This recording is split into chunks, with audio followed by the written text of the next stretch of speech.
வணக்கம் மக்களே. இன்றைக்கி ஸ்பிரிச்சுவல் அப்டேட்ஸில் ஒரு பயங்கரமான நாளுங்க. விநாயகரோட அருள் பெற தடைகள் நீங்க இந்த ஒரு மந்திரமும் இந்த ஒரு வழிபாடும்னு போதும்னு பக்தர்கள் எல்லாருமே நம்புகிறாங்க.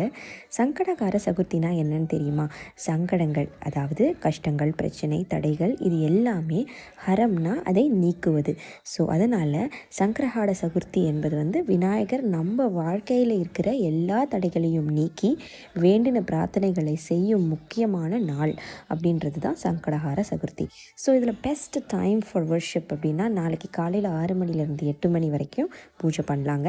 இல்லைனா சாயங்காலம் வேளையில் 5:30 மணிலேருந்து 3 வரைக்கும் விநாயகரை வழிபடுறது மிகவும் சிறப்பான விஷயம். விரதம் இருக்கிறவங்க 3 அப்புறமா பிரசாதம் சாப்பிட்டு விரதத்தை முடிக்கலாம். என்னெல்லாம் நம்ம விநாயகருக்கு ஆஃபர் பண்ணணும் அப்படின்னா, அருகம்புல், தேங்காய், வாழைப்பழம், மோதகம் இல்லைனா கொழுக்கட்டை, எருக்கம்பூ, அப்புறம் நெய், தீபம் ஏற்றணும். இவை இருந்தால் ரொம்ப சிறப்பு. அப்படி எதுவும் இல்லைனாலும் நம்ம விநாயகர் கண்டிப்பாக கோச்சிக்க மாட்டாருங்க.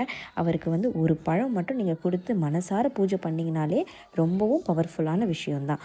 ஸோ என்ன பவர்ஃபுல்லான மந்திரம் அது அப்படின்னா, வக்ரதுண்ட மகாகாய சூரியகோட்டி சமப்பிரப நிர்விக்னம் குருமே தேவ சர்வகாயேஷு சர்வதாம்.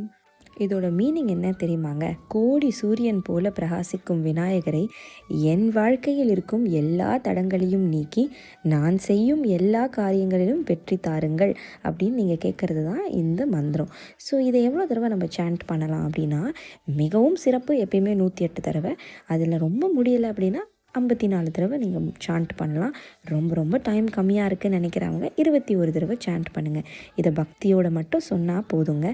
இந்த மந்திரத்தை ஜபம் பண்ணுனா கரியர் க்ரோத், பிஸ்னஸில் முன்னேற்றம், கடன் பிரச்சனை, அதுக்கப்புறம் குடும்ப அமைதி, எஜுகேஷனில் ஒரு கான்சன்ட்ரேஷன், பட் இதெல்லாத்தையும் தாண்டி நம்ம மனசில் நிம்மதி கிடைக்குங்க. ஸோ இதை மனசார நம்பி நீங்கள் பக்தியோடு பாடினா மட்டும் போதும். இன்றைக்கி விநாயகர் முன்னாடி ஒரே ஒரு தீபம் மட்டும் ஏற்றி இந்த மந்திரத்தை ஜபம் பண்ணுங்கள். உங்கள் வீட்டில் செல்வம், ஆரோக்கியம், சந்தோஷம், வெற்றி நிலைத்து நிற்கிறதுக்கு விநாயகர் கண்டிப்பாக அருள் புரிவாருங்க. இதே மாதிரி மற்றும் பல அப்டேட்ஸுக்கு கண்டிப்பாக இதை மறக்காமல் சேனலை ஃபாலோ பண்ணிக்கோங்க. உங்கள் ஃப்ரெண்டுக்கு மறக்காமல் இதை ஷேர் பண்ணிடுங்க.